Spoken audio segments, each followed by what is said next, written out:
Descoperim astăzi plita pe inducție de la Miele, plita care funcționează pe întreaga zonă. Este vorba despre modelul KM7667FL, o plită de 60 de centimetri lățime, care se poate integra fie pe blat, fie la nivel cu blatul. Pe lângă faptul că avem o zonă full inducție de care ne putem folosi, avem și foarte multe opțiuni suplimentare pe care ni le oferă plita, astfel încât flexibilitatea să fie maximă în momentul în care gătim. Haideți să descoperim funcțiile. În primul rând am să așez un vas de dimensiuni mai mari, fără grija că trebuie să o adaptez exact zonei potrivite. Am așezat acest vas și automat, cu ajutorul panoului de comandă Smart Control, s-a iluminat panoul de comandă pe care pot să îl setez pe treapta dorită.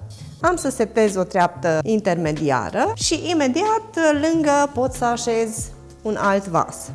Am să așez cel de-al doilea vas în zona aceasta. De asemenea, pentru această zonă s-a iluminat panoul de comandă.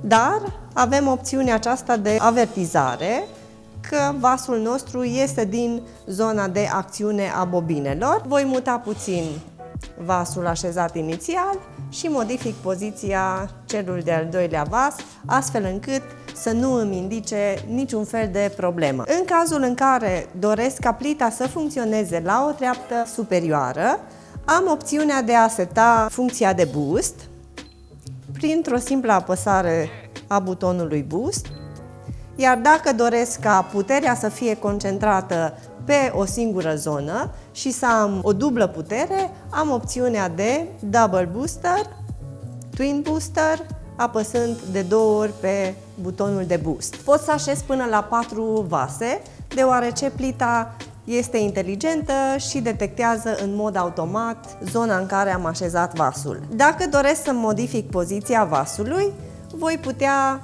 lejer mutând vasul, astfel încât și panoul de comandă va prelua toate setările pe care le-am efectuat inițial. Este foarte ușor de folosit și ne oferă o flexibilitate maximă. Poate fi folosită și în combinație cu o hotă de la Miele, care are funcția de conectivitate. Este și mai lejer să gătești fără să ai mirosuri în casă când ai și o hotă de la Miele compatibilă cu plita noastră, iar ele se pot conecta prin funcția de Connectivity. În momentul în care vei acționa plita și vei începe procesul de gătire, hota va porni în mod automat. Există și funcția de menținere la căldură. În momentul în care am terminat procesul de gătire, avem opțiunea, apăsând acest buton, să menținem preparatul la cald.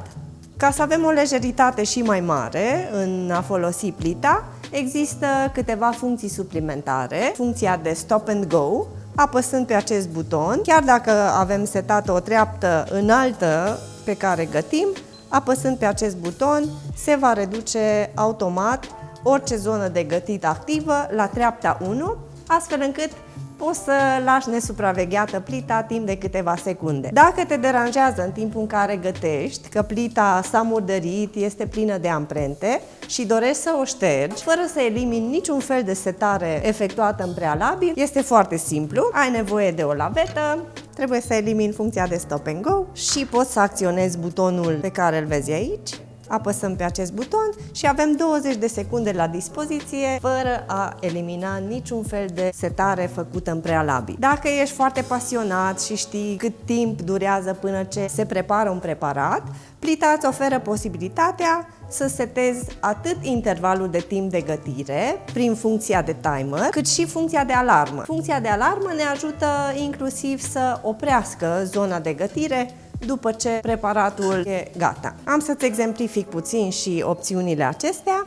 Avem funcția de timer, se setează tot din panoul Smart Control și avem și opțiunea de a seta alarma. Acum avem toate setările efectuate și așteptăm până ce preparatul nostru e gata. Dacă și ție ți-a plăcut videoul pe care l-am făcut, te invităm să ne urmărești pe canalul nostru de YouTube, să atingi clopoțelul și să aștepți cu nerăbdare noile videouri pe care le vom face cu produsele noastre Miele.